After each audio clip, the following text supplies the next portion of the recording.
السلام علیکم ستړي مسي جوړ په خیر له سکون نو د دې سات لنډ ورستوي خبرونه تر کلای حافظ احمد نصرت د ملګرو ملتونو د ماشومان د ملاتړ صندوق ویلي چې د سپټمبر په میاشت کې په افغانستان کې له 1 میلیون ډیر ماشومان د خوارځواکۍ له امله معاینه کړي دي. یونیسف ټینګار کړی چې د ازموینې د خوارځواکۍ تر ګواښ لاندې ماشومانو د پیژندلو لپاره لومړنی ګام دی.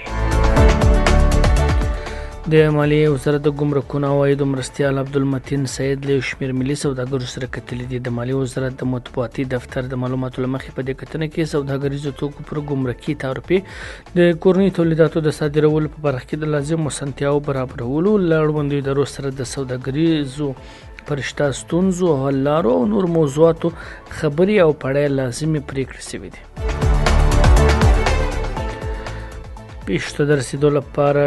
پیښته د رسیدو ادارې په خپل اداره کې د آی او ایم دفتر پالیدو غوښتنه وکړل. د دغې ادارې رئیس نورالدین ترابي د آی او ایم له رئیس سره کتلي دي. په دغه کتنه کې ښاغلي ترابي طبیعي پیښو د رسیدو په اداره کې د کډوالۍ د نړیوال سازمان دفتر د بیا فعاله کېدو غوښتنه وکړه. اخوا د کډوالۍ د نړیوال سازمان نوي ګمارل شوي رئیس میا پارک وویل د اقلیمي بدلون د زیانونو په اړه څېړنه کوي چې څومره کسان د اقلیمي بدلون له امله زیانمن کیږي څو پر وخت ورته تدابیر ونیسي.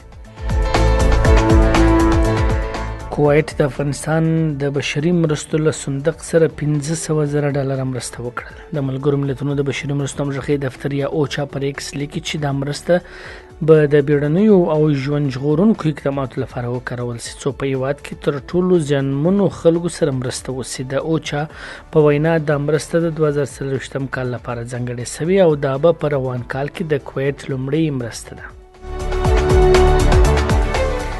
یوشاوینګ وایي نړیوال ټولنه دی افغانستان کې بیړنیو ستونزو ته پام وکړي. د افغانستان په چارو کې د چین د بهرنیو چارو وزارت استازي یوشاوینګ وایي نړیواله ټولنه دی افغانستان کې د لوږې، بېوزلۍ، کډوالۍ او ترهګرۍ په څېر مهمو موضوعاتو ته پام وکړي. ښاغلي یوشاوینګ پر امریکا او لویدیځ نیوکه کړې چې غواړي د افغانستان په اړه د نړیوالې ټولنې لیدلوری له وروستیو پرمختګونو بل لور ته واړوي. هغه له نړیوالې ټولنې وغوښتل چې د افغانستان د بیارغونې په برخه کې همکاري وکړي.